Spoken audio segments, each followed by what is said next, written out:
pressed for left. If that is the case, direction should be vector2.left. If I now run the code, I can press to the right, the player is going to the right, and if I press left, we are going left. And this kind of works, although the player never stops, which isn't ideal.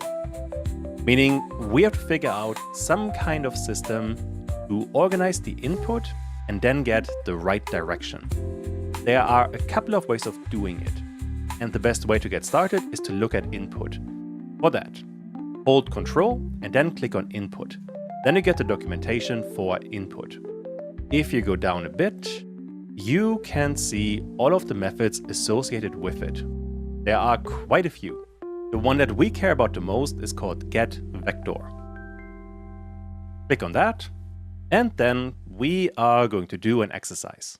I want you to read the documentation, and then we are going to do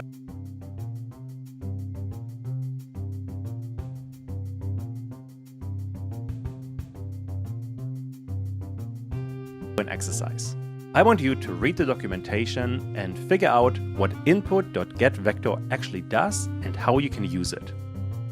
Pause the video now and see how far you get.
I hope you read this entry. I think overall it's fairly straightforward. Basically get-vector wants to have 4 inputs: negative x, negative y, and positive y. Or in other words, for normal people, left, right, up, and down. These are the directions that we can add to this method.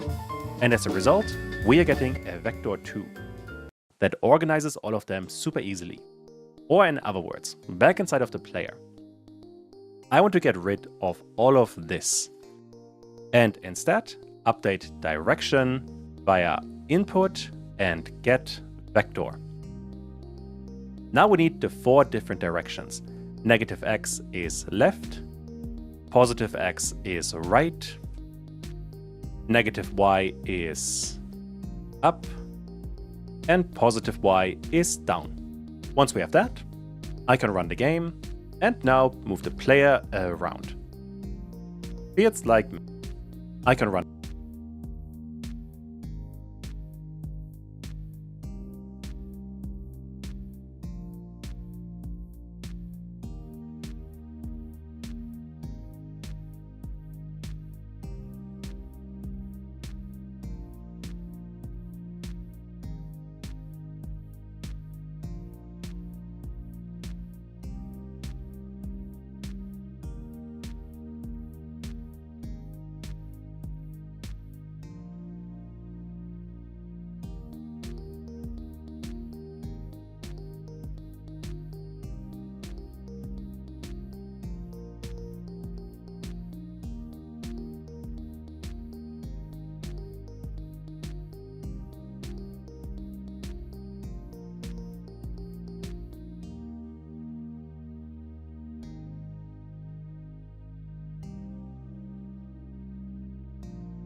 And positive y is down. Once we have that, I can run the game and now move the player around. Feels like magic. If I stop pressing any of the buttons, then the player stops as well, which works really, really well. Get vector you see all the time. It's incredibly useful. And fundamentally, it's not that complicated. All it does is it takes 4 inputs and then returns a vector that we can use right away inside of the direction. And to finish all of this up, I want you to do another exercise. Create another input, this time for the space key, and then inside of GDScript, when this one is being pressed, print something. And as an extra challenge, make sure that when the button is pressed, you're only printing it once, not multiple times.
You will definitely have to read the documentation for all of that one again. Pause the video now and see how far you get.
Once again, back inside of Godot, I want to go to Project, Project Settings, Input Map, and then create a new action. I call this action Confirm, because later on from the title screen, this one goes back to the actual game. Confirm might not be the best name, but it's gonna work for our purposes. The actually important part is I want to add a key binding to this action with the space button. Click on OK, and now we have space physical. That's all we need. Next up, inside of the player script, I want to check if input is action pressed with confirm. If that is the case, I want to print something. And you might think that this is all we needed. However, if I now run the game and I press space, even if I press it once, we're getting something multiple times. Not ideal. So what's the problem here? Is action pressed checks if this key is pressed on every single frame of the game. And physics process always runs at 60 frames per second. Meaning this function checks every 60 milliseconds if this key was pressed or not. Even if you only press it for a tenth of a second, for Godot, this is quite a few inputs. Now there are a couple of ways to fix it, but the easiest one is to not use is action pressed, but rather is action just pressed. That way Godot is only checking if the button is pressed, but not if it is held down. If I now run the thing again, I can press space and we only get one output every single time. Much better. With that, we have user input. At the moment, we do have some basic input, but the game just doesn't look very good.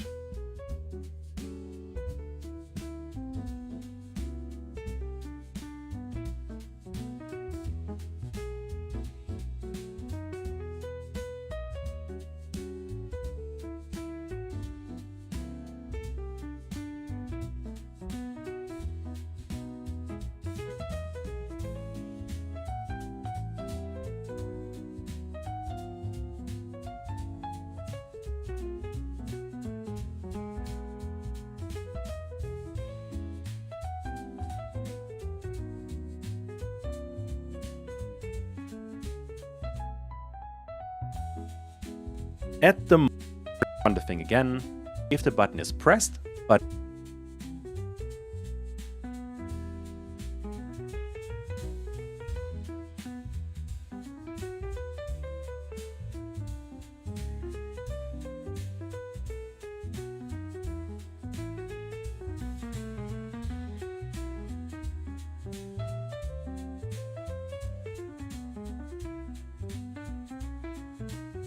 not if it is held down. If I now run the single time, we do have some basic input. With that, we have user input. At the moment, we do have some basic input, but the game just doesn't look very good. Most importantly, everything is tiny and we can only see part of the background. All of this is going to be fixed in this part where we are going to add the camera. That way we can zoom in and actually follow the player on the map. And fortunately, cameras in Godot are really easy.